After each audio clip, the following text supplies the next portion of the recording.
Question: can tectonic movement be intentionally triggered? Extremely anomalous atmospheric heating directly above the epicenters of catastrophic earthquakes has long since been observed by globally recognized institutions like MIT, the Massachusetts Institute of Technology.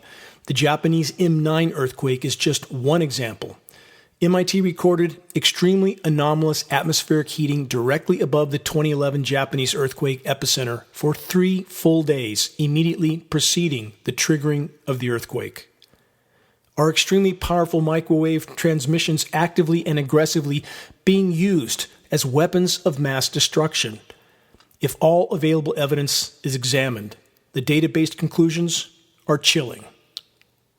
Understanding the full potential of the power that can be projected from ionosphere heater installations like HAARP in Alaska is difficult and complex. Science studies have acknowledged a connection between frequencies and seismic events.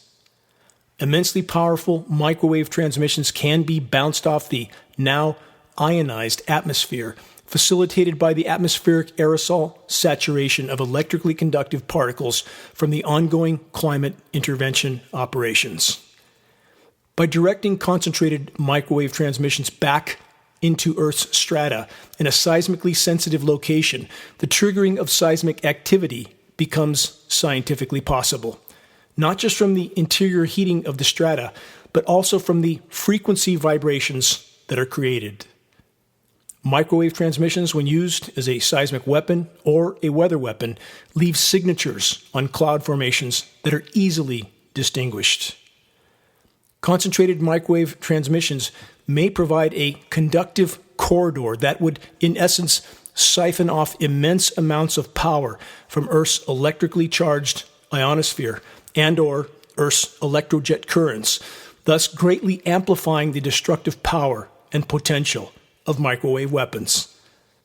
Frequencies transmitted by ionosphere heater facilities like HAARP in Alaska are capable of causing vibrations in Earth's strata. Much like plucking a string on a musical instrument, the vibrations can reverberate and resonate, and thus potentially triggering seismic activity in a seismically sensitive region. Anomalous seismic incidents include Chile, 2010, Haiti, 2010, Japan, 2011, Afghanistan and Pakistan, 2015, New Zealand, 2016, Mexico, 2017, Iraq and Iran, 2017, and there are, of course, others. Geoengineeringwatch.org wishes to express our deepest condolences to all those that have endured the consequences of catastrophic earthquakes, past and present. We also wish to express our deepest concern for those that may sometime soon face the same. Please look up and speak out. Time is not on our side. This is Dane Wigington with Geoengineeringwatch.org.